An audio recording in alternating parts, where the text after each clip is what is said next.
다양한 경제 이슈를 쉽게 풀어서 배달해드리는 구독경제. 오늘은 신영증권의 김학균 리서치 센터장 모셨습니다. 어서 오세요. 네, 안녕하십니까? 네, 지난번에 주식 투자자가 읽으면 좋을 책 네. 추천에 주십사하는 문자들이 많이 들어와서 요청을 드렸었는데 그렇군요. 예.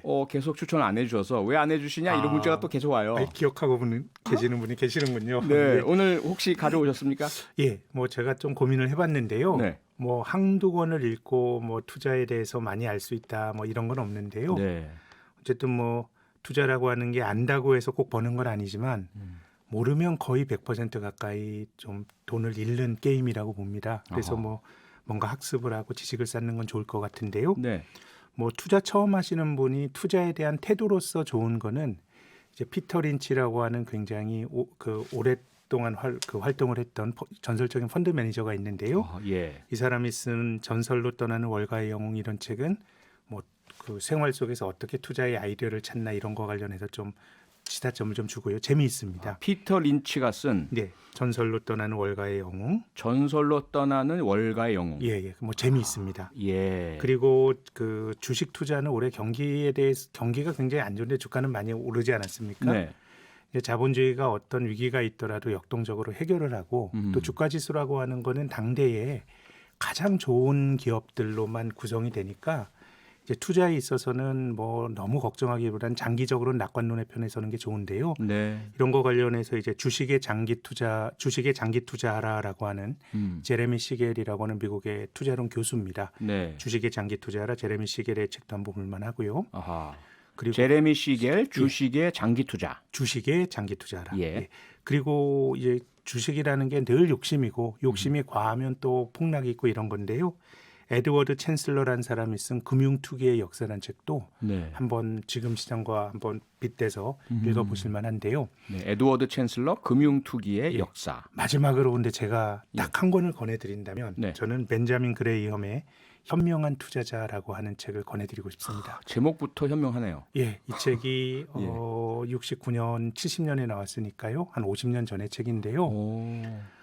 이 책은요 어렵습니다. 딱딱하고요. 그럼에도 불구하고 이 책을 권해드리는 거는 이 투자라고 하는 것은 아주 많이 학습이 된 전문가들과 내가 같이 경쟁을 하는 거니까 네. 이 정도는 알아야 된다라고 생각하시면 좋고요. 또 이 책은 하드커버로 그냥 책장에 꽂아놔도 괜히 폼이 나는 책이에요. 장식용으로도 예, 좋다. 근데 이 책에서는 네. 정말 이 사람이 삶에 대한 아주 철저한 고뇌가 나옵니다. 내가 아는 걸 가지고 투자해야 되니까 투자할 게 별로 없는 거예요. 근데 지금처럼 뭔가 그냥 그럴듯한 스토리를 가진 주식을 사서 돈을 많이 번 분이 계시는데 네. 좀 그거 폄하해서는 안 된다고 봅니다. 용기 있는 투자인데 정말 삶에 대한 어떤 노 투자자의 네. 대학 교수도 했고 성공한 투자자이기도 했는데요.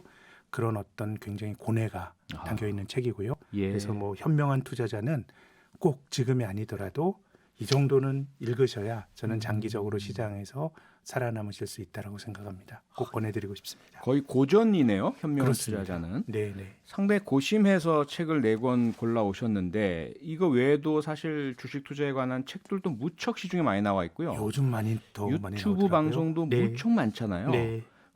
이걸 다 이렇게 분석 소개는 못 해주시고 어떤 일반적인 조금 팁이라 그럴까요? 어떤 기준을 가지고 좀 가려보셔라 하는. 저는 지식이나 정보의 유통 채널이 굉장히 다양해짐을 느끼고요. 네. 그래서 유튜브나 뭐라도 전 많이 보시는 거는 전 좋다고 봅니다. 어허. 근데 이제 우리가 주변에 전문적으로 투자하는 사람을 보더라도 네. 투자해서 돈을 벌게 되면요. 내가 똑똑해서 번 건지 시장이 만들어준 건지가 명확치 않아요. 시장은 늘 사이클이 있기 때문에 한 사이클에서 벌면 그 다음 사이클에서는 잃기도 하고 네. 전체적으로 잘해야 되는 건데 지금 이런 어떤 지식의 정보가 유튜브 같은 걸 통해서 이제 유통이 되는데 그 정보 소비자 입장에서 말씀을 드리면 굉장히 세게 지르는 사람이 이기는 게임이에요, 시장이. 근데 시장이란 건 늘 사이클이 있기 때문에 예. 그런 건 아니니까 조금은 어떤 정보를 많이 들으시는 건 좋은데 늘 내 머리로 한번 생각해보고 약간의 역발상으로 생각을 하고 이런 것들을 꼭 병행하시라는 권고를 드리고 싶습니다. 네, 차분하게 분석적으로 접하라고 이해가 되는데요. 앞서 이제 사이클이라는 말씀을 주셨어요. 늘 오르고 내리고 하는 사이클이 있다라는 말씀을 주셨는데 최근 주가도 좀 그런 것 같거든요. 지금 네. 사이클은 어떻다고 이렇게 보실 수 뭐 있죠? 올해 3월 이후로 주가가 많이 올랐고요. 네. 보통 이제 주식 시장이 올라가는 경우가 더 많고요. 약세장의 기간은 짧은데 네. 보통 그래도 약세장이 진행이 되면 한 뭐 1년 6개월에서 2년 정도는 약세장이 진행이 되는데 네. 2008년도 글로벌 금융위기 이후로 글로벌 증시가 2009년부터 올라갔는데 2년 떨어진 약세장은 중국 증시를 제외하고는 없었으니까요. 어허. 그래서 길게 보면은 저는 글로벌 증시가 2009년 3월부터 지금 10년 넘게 네. 증시가 만들어진 이후로 가장 긴 강세장이 저는 전개가 되고 있다고 봅니다. 투자자 네. 입장에서 그동안 투자 못하신 분들은 굉장히 조급증도 나실 테고요. 다만 우리가 늘 생각해야 될 거는 아마 11월에 이렇게 주가가 올라가면서 야, 나 주식 투자할 거를 괜히 안 했다 이렇게 후회하시는 분이 계셨을 겁니다. 네네. 근데 주가 지수가 11월에 2600, 2700 갔잖아요. 예. 그런데 3월 달에 1400포인트 갔을 때는 사실 투자하기가 겁났거든요. 예, 올라가면 올라갈수록 이제 예. 박탈감을 느끼게 되는 건데 이제 네. 그러면서 버블도 만들어지고 하는 건데요.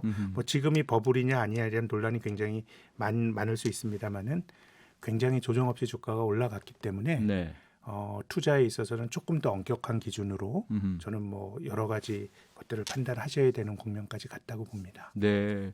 지금 3월에 1,400. 그런데 지금 11월에 2,400. 지금 2,700이죠. 2,700, 2,800 지금 오늘 보도 나오거든요. 예, 이제 뭐 한 2, 3%면 2,800이니까 예. 뭐 어떻게 보면 한 9달 사이에 주가 지수가 100% 오른 거니까요. 그러니까요. 굉장히 이제 기록적인 정말 증시 역사에 남을 만한 강세장입니다. 그러면 이렇게 보시면 앞서 말씀 주신 것처럼 1,400에도 이게 망설이다 못 들어오신 분이 2,400 망설이다 또 못 들어오셨는데 2,800 너무 오른 거 아니야? 이제 못 들어가는 거 아닌가? 이제 기회 놓친 거 아니야? 이런 분들도 많으실 것 그런 같아요. 분도 계실 테고 오히려 예. 조바심이 나시는 분들을 더 많으실 테고요. 네. 근데 저는 주식 투자하기에 좋은 시기는 없는 것 같아요. 그러니까 예를 들어서 지금 주가 지수가 한 2,700인데 예. 아마 이렇게 하시는 분 계실걸요. 야, 2,700은 비싼데 내가 한 10% 조정 받아서 뭐 한 2,400 언저리 되면 내가 주식을 공격적으로 살 거야라고 지금 생각하시는 분들이 있으실 텐데요. 네. 2,300 가면 또 못 삽니다. 떨어질까 봐. 아하. 그러니까 주식이라고 하는 건 늘 위험을 쥐면서 하는 거기 때문에 예. 저는 뭐 형편이 된다라면 투자를 하고 사는 게 전 좋다고 생각하는데 늘 여윳돈을 갖고 시간을 감내할 수 있다 그러면 우리가 2018년 1월 달에 종합주가지수가 2,590으로 사상 최고치를 기록을 했고 네. 몇 년 동안 사실 경제가 좋지 않았거든요. 근데 주가지수가 다시 2,700 간 거는 아까 말씀드린 것처럼 주가지수는 자본주의 경제에서 강자들의 리그입니다. 네. 우리가 자영업이 안 되고 뭐 굉장히 중소기업이 어려워도 이 주가는 기본적으로 다른 세계라고 생각하셔야 되고 내가 여기 동참해서 어떤 부를 나눈다라고 하는 건 좀 굉장히 좋다고 보는데요. 근데 이제 중요한 거는 그렇다고 하더라도 주식은 굉장히 변동성이 있는 자산이기 때문에 저는 뭐 지금이라도 투자를 안 하시는 분은 내 자산의 일부를 가지고 뭐 투자하시는 건 좀 좋다고 생각해요. 네. 뭐 떨어지더라도 내가 뭐 그걸 견디게 되면 이게 뭐 손실이 확정이 되는 건 아니니까요. 그래서 내가 감내할 수 있는 돈으로 투자하는 게 중요할 것 같고 제 주변에서 이렇게 투자로 돈을 버신 분들을 관찰해 보면 각자가 노력을 하고 뭐 다 뭐 굉장히 노력하는 사람들이지만 사람이 가진 똑똑함이나 통찰력보다는 저는 돈의 성격이 더 중요한 것 같아요. 돈의 성격. 내 여윳돈을 가지고 나눠서 투자를 하고 예. 늘 현금을 가지고 있다 그러면 주가가 떨어지더라도 또 기회가 되는 거거든요. 네. 근데 이제 내 돈의 많은 부분을 주가라는 건 맞추기가 힘든데 그걸 또 외상까지 더 걸어서 이렇게 투자를 하게 되면 투자라고 하는 거는 지난 9개월이 매우 예외적이고요. 기다리기도 하고 내가 의사결정을 잘못해서 고뇌하기도 하고 이게 투자의 일반적인 과정이거든요. 네. 근데 너무 큰 돈을 감내하기 힘든 돈을 넣게 되면 심리적으로 나쁜 시기를 견딜 수가 없는 거거든요. 네. 그렇기 때문에 뭐 저는 여윳돈을 가지신 분들이라면 예를 들어서 저는 내가 주식 투자할 돈이 1,000만 원이 있으시다. 예. 뭐 나누어서 좀 100만 원 정도 투자하는 거는 굉장히 좋다고 생각합니다. 기본적으로 시장이 어떻게 될 거냐를 우리가 알아야 투자할 수 있는 건 아니고요. 내 생각대로 안 됐을 때 대처할 수 있는 돈으로 하게 되면 네. 저는 뭐 주식 투자라는 게 결과로도 굉장히 승률이 높은 그런 투자 방법이라고 생각합니다. 네. 그 계속해서 주시는 말씀이세요. 여윳돈 혹은 버틸 수 있는 네. 그 돈의 성격 이런 말씀 계속 주시는데 문제는 많은 분들께서 사실 너무 어려우니까 네. 그리고 뭐 월급이나 자영업자분들은 영업 자체도 힘들고 그래서 이 주식 투자를 통해서 조금 많이 해보고 싶다. 돈을 벌고 싶다. 그러니까 주식 투자의 속성이 예. 부자가 많이 벌 수 있는 게임인 것 그러니까 같아요. 버틸 수 있어야. 예, 조급증을 가지고 하게 되면 굉장히 좀 그것이 투자에 있어서 가장 큰 좀 그 나쁜 그런 조건이 될 수도 있다고 봅니다. 역시 심리네요. 심리가 가장 중요하네요. 그렇습니다. 여유가 있어야 또 버틸 수 있는 심리가 있죠. 그러게요. 2311님 문자 주셨는데요. 그런데 요즘은 주식 부동산 안 하면 벼락 거지 된다고 하잖아요. 안 할 수 없는 분위기인데 좀 전에 제가 말씀드린 그럼요. 내용인데 네. 그런 이제 분들께 여윳돈이 없는 분들께는 어떻게 어떤 조언이 가능할까요? 근데 사실 이 여윳돈이 없는데 자산을 통해서 돈을 번다는 건 굉장히 저는 확률이 높지 않다고 생각이 되고요.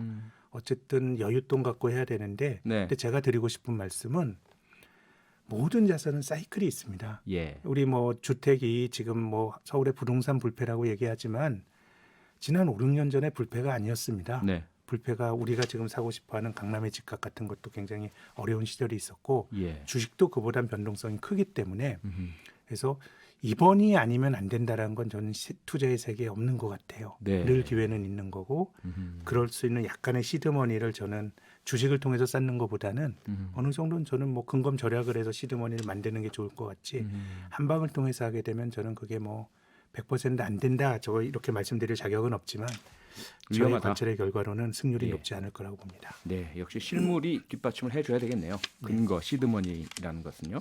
다른 얘기 좀 여쭤보겠습니다. 외신을 보니까요. 미국 굴지 IT 기업들이 연달아 반독점으로 기소되고 있다. 이렇게 네. 얘기를 하는데 우리가 잘 아는 구글, 네, 그다음에 페이스북까지 그렇습니다. 반독점 소송을 당했네요. 네, 구글은 미국 법무부가 반독점 소송을 걸었고요. 예. 페이스북은 미국의 연방거래위원회, 우리나라의 공정거래위원회 같은 기구에서 이제 그 소송을 걸었습니다. 네. 뭐 기본적으로 경쟁의 효율성을 침해한다라는 건데요. 어허. 그러니까 자본주의라고 하는 게 어떻게 보면 뭐 완전 경쟁의 시장은 없지만 누구도 가격에 영향을 못 주고 정보를 비교적 공유하는 정보의 비대칭성이 이제 적은 게 자본주의의 역동성인데 네. 너무 이제 한 플레이어가 커지게 되면 경쟁 자체가 안 되는데요. 그래서 미국은 이미 1890년도에 기업들이 엄청나게 컸습니다. 네. 이제 우리가 잘 아는 록펠러라고 하는 스탠다드 오일 같은 경우는 아예 뭐 정유 시장을 장악을 했고요. 네. JP 모건이라고 우리가 요즘도 있는 굉장히 유수의 금융회사인데요. 예. 우리가 영화로도 봤습니다마는 타이타닉이 침몰했을 때 그 회사 주인도 JP 모건이었어요. 아하. 금융회사가 그것도 하지만 운송까지 하는 예. 이렇게 해서 굉장히 커지면서 경쟁 효율성이 저해가 됐을 때 미국이 1890년에 셔먼법이라는 걸 만들어서 반독점 규제를 했는데요. 그래서 이제 기업이 너무 커져서 그것이 어떤 불공정한 경쟁이 되게 되면은 그게 어떤 자본주의 효율성을 해치기 때문에 어허. 자본주의 종주국이라고 할 수 있는 미국에서도 이제 그런 불공정한 경쟁을 침해하는 효율성을 침해하는 것에 대해서는 규제를 굉장히 세게 하죠. 그러니까 파울 플레이를 한 것도 아니고 그렇죠? 네. 나쁘게 뭐 속이거나 법을 어기겠다 이게 아니라 너무 잘해서 커져 버려서 그 시장을 독점하는 지위가 돼 버리면 잘해서 커지면 괜찮은데요. 네. 미국의 이제 반독점을 가르는 기준 중에서 이제 이런 얘기가 있어요. 성장해서 커지는 건 괜찮다. 아, 그래요? 그로스 빅인데 네. 커지게 만들어지는 건 안 된다 얘기입니다. 내가 돈을 계속 벌어가지고 하는 건 괜찮은데 예. M&A나 이런 걸 통해서 어떤 기업을 삼으로써 커지는 거에 대해서는 굉장히 이제 규제가 센데요. 예. 지금 구글과 페이스북에 대한 어떤 논란의 핵심도 이 기업들이 돈이 엄청나게 많거든요. 네. 그러니까 아예 경쟁할 만한 기업들은 자기들이 막 사는 거죠. 사버리니까 근본적인 어떤 경쟁이 잘 안 된다는 문제의식이 있는 것 같고 네. 일부 구글의 경우는 좀 이제 그런 것도 있죠. 구글이 어떻게 보면 불공정 행위를 한다는 이제 어떻게 보면 저도 안드로이드 폰을 씁니다만은 구글이 탑재가 되잖아요. 예. 구글 말고 다른 앱은 탑재하는 걸 구글이 뭐 막도록 로비한다라든가 이런 게 있었는데요. 예전에 마이크로소프트의 경우도 98년부터 이제 반독점 소송을 받았는데 네. 그때 이슈가 됐던 것도 마이크로소프트가 우리가 잘 아는 윈도우즈라고 하는 PC의 운영체제를 만들잖아요. 네. 우리가 이제 PC 사게 되면 일반적으로 윈도우즈가 깔려야 돌아가니까 그건 기본적으로 PC에 들어가는데 윈도우즈 안에 자기들의 인터넷 브라우저인 익스플로러를 인위적으로 깔았던 겁니다. 그렇죠. 기본적으로. 예. 그래서 저도 90년대 초중반에 처음 인터넷을 할 때는 넷스케이프의 내비게이터라는 거 아마 네, 기억하시면 계실 거거든요. 네, 저 기억나요. 근데 마이크로소프트가 그 자기들의 그 운영 체제 안에 자기들의 인터넷 그 익스플로러를 깔아버리니까 내비게이터가 망해버렸거든요. 예. 그래서 이제 공격의 대상이 됐었는데 지금은 아예 돈으로 경쟁을 막아버리는 M&A 그리고 아하. 이런 기업들이 플랫폼 기업인데요. 예. 자기들의 어떤 플랫폼에서 자기들에게 조금 유리하게 게임의 룰을 바꾸는 거에 대해서 지금 공격을 받고 있는 것 같습니다. 그러면 구글이나 페이스북이 이 반독점 소송에서 진다. 그러면 그 결과는 어떻게 되는 겁니까? 뭐 기본적으로 이것은 커지는 거기 때문에 뭐 예. 지금 또 소송이 전개가 돼야 되겠습니다만은 스탠다드 오일 같은 경우는 기업이 분할이 됐었습니다. 분할. 많이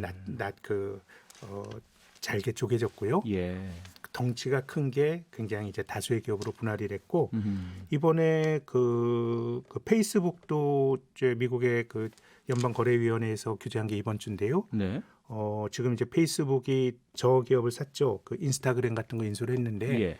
분리하라 지금 이런 권고를 하고 있습니다. 아. 물론 이제 그 기업들을 살 때도 이게 연방거래위원회가 승인을 해줘야 되거든요. 네. 이게 메신저 시장에서 이게 그 독점이냐 아니냐 이제 규제를 해줘야 되는데 이제 페이스북 같은 경우는 예전에 인스타그램 인수할 때는 너희들이 허락해주고 그때는 괜찮고. 지금은 예. 또 다르다는 게 또 말이 되느냐라고 좀 논란이 있는데 네. 지금 어쨌든 그 미국의 FTC라고 하는 연방거래위원회에서는 인스타그램 같은 것들을 분할하라고 얘기를 하고 있습니다. 기본적으로 큰 거를 나누는 것이 전통적으로 반독점에서 주로 거론이 되는 것들입니다. 네. 아니 자본주의 종주국이고 자유시장 경제를 가장 중요한 원칙으로 삼는 미국에서 이렇게 강제로 사기업에 쪼개라 마라 네. 이래도 되나요? 그러니까 이게 어떻게 보면 이 반독점이나 이런 얘기가 됐던 게 기본적으로 경제가 쏠림이 있을 때 그렇습니다. 미국의 19세기 후반 우리가 도금 시대라고 하는데요. 네. 굉장히 이제 자본가들이 굉장히 커지고 근데 노동자들은 굉장히 좀 이제 대우를 못 받고 이러다 보니까 시어도어 루즈벨트 대통령이라고 하는 20세기 초의 미국의 대통령이 이 사람이 진보주의자 아닙니다. 네. 근데 이제 그런 사람들도 이제 그 록펠러라든가 이런 것들의 반독점 소송을 걸었는데 결국 자본주의가 능력본위로 사는 건데요. 네. 1920년대 자본주의가 전 지금과 좀 유사한 게 1920년대 미국의 재즈 시대라고 하는 그때도 기술의 진보가 있었습니다. 예. 자동차와 전기가 있었고요. 또 자산 가격이 급등을 했습니다. 미국의 플로리다 같은 경우는 말도 안 되게 올라갔고요. 또 양극화는 굉장히 커졌습니다. 네. 그래서 그 귀결이 어떻게 보면 저는 대공황으로 간 것 같거든요. 아하. 우리나라의 저는 부동산 정책도 지금 우리 정부도 집값을 잡기 위해서 노력하면 잘 안 잡히는데 네. 저는 우리나라가 5년 단임제 대통령제의 한 이후로 부동산 정책과 관련해서 개념적으로 보면 가장 급진적인 정책을 내놓은 게 저는 노태우 정권이었다고 봅니다. 그 당시에 토지 공개념, 예. 토지 초과 이득세 막 이런 거 얘기했거든요. 재벌들 보고 토지 내놓으라 그래서 막 그랬고 내놓고 또 그랬잖아요. 토지 공개념 같은 경우는 예. 조금 이제 보수적인 시각을 가지신 분은 이게 그 사유재산 부정하는 거냐 이런 식의 공격이 있었거든요. 네. 근데 우리가 87년도 대통령 선거 이후로 여러 대통령을 뽑았는데 그 대통령 중에서 가장 보수적인 색깔의 정권이 노태우 정권이라고 봐야 됩니다. 그렇죠. 그럼에도 불구하고 그런 정책을 내놨던 거는 그렇게 하지 않으면 안 될 정도로 뭔가 부작용이 컸던 겁니다. 그때도 네. 전셋값이 뛰면서 사람들이 자살하고 막 이런 일들이 벌어졌거든요. 그래서 지금은 전 자본주의가 그래도 좀 똑똑해지고 탄성이 있는 게 요즘 ESG라고 하는 사회 책임 투자 이런 쪽으로 물꼬를 튼다라든가 네. 아니 미국에서 돈을 많이 먼 그 기업인들이 비즈니스 라운드 테이블이란 걸 만들어서 벌써 2년 전입니다. 야 이게 주주 가치가 다가 아니다. 이게 세상에 살기 어려운데 주가만 올라가서 주주들만 부자가 되면 이게 지속 가능하지 않다라고 보는 거기 때문에요. 그래서 지금 반독점이나 이런 것들은 성장이 둔화가 됐을 때 너무 커지다 보니까 네. 공격을 많이 받는 것 같습니다. 한국에서도 비슷한 일이 있잖아요. 예. 배달앱의 독점에 대한 뭐 이런 부분들에 대해서 논란의 여지가 있습니다만은 공정거래위원회가 공격을 하고요. 그렇죠. 그리고 또 문제 제기를 하는 거죠. 또 우리나라의 큰 플랫폼 기업들에 대해서도 문제 제기를 하고 있기 때문에 지금 아마존은 유럽연합에서 반독점으로 또 조사를 한다는 거거든요. 네. 그래서 지금은 뭔가 다 같이 살기 어려운데 너무 한쪽만 좀 쏠림이 있기 때문에 네. 뭐 그런 것들에 대한 성찰이 좀 나타나고 있다고 봅니다. 어떻게 보면 자본주의와 시장 경제를 지키기 위해서 저는 개별 기업의 그렇게 자유는 생각합니다. 지나치면 제한한다 이렇게 이해를 해야 되겠네요. 그럴 수 있죠. 다 힘든데 일부만 좋아진다 그러면 음흠. 그쪽이 잃을 게 굉장히 많아지게 되면 이건 지속 가능하지 않은 거거든요. 네. 7058님 말씀이 너무 듣기 좋아요. 목소리도 좋고요. 감사합니다. 이렇게 해주셨고요. 4111님 아까 추천도서 한 번만 더 얘기해 주세요 하셨는데요. 피터 린치의 전설로 떠나는 월가의 영웅, 제레미 시겔의 주식의 장기투자, 에드워드 챈슬러의 금융투기의 역사, 벤자민 그레이엄의 현명한 투자자 이 4권 추천해 주셨습니다. 오늘은 여기까지 드려야겠네요. 김학균 신영증권 리서치 센터장이었습니다. 고맙습니다. 네, 감사합니다. 평일 저녁 6시 5분에 여러분을 찾아갑니다. MBC 라디오 표창원의 뉴스 하이킥.